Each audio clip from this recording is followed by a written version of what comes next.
হুজুরকে কি হয়েছে হুজুর বলেন তো ঘটনাটা আপনি বলেন আপনার বক্তব্য বলেন আপনি শুনেন ঘটনা কি হয়েছে আপনার প্রত্যেকটা বক্তব্য আছে বলেন তো বলেন কি ঘটনাকে আপনি স্বীকার করছেন ভুল করছেন ভুল করছেন স্বীকার করছেন এদিকে তাকান ভুল বলছি স্বীকার করছি। আচ্ছা ঠিক আছে একটু বলেন আমাদেরকে বলেন যে আপনি স্বীকার করছেন কিনা একটু বলেন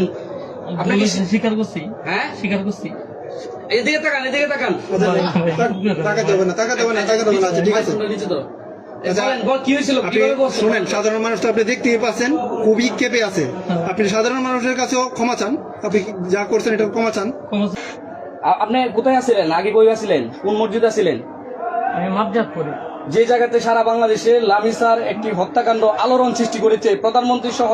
শোক প্রকাশ করেছেন সারা বাংলাদেশের মানুষ যে জায়গাতে একত্রিত হয়ে বিচারের দাবি জানিয়ে সারা বাংলাদেশে বিক্ষোভ কর্মসূচি পালন করেছেন সেই জায়গায় কুলিয়ারচরের মতো এরকম একটি জায়গাতে এরকম ঘটনা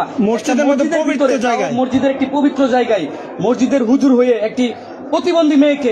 একজন প্রতিবন্ধী মেয়েকে দর্শন করতে এই হুজুরের একটাবারও বিবেকে বাধা দিল না একটাবারও সাড়া দিল না তার একটি এতিম বাচ্চা সেই মেয়েটি তার বাবা মা অনেকেই গার্জেন নাই প্রতিবন্ধী কথা বলতে পারে না বাক প্রতিবন্ধী সেই প্রতিবন্ধী মেয়েটাকে সে দর্শন করার চেষ্টা করছে সে বলতেও পারতেছে না আসলে বাংলাদেশ কোথায় যাচ্ছে এইরকম দর্শকদের বিচার হওয়া দরকার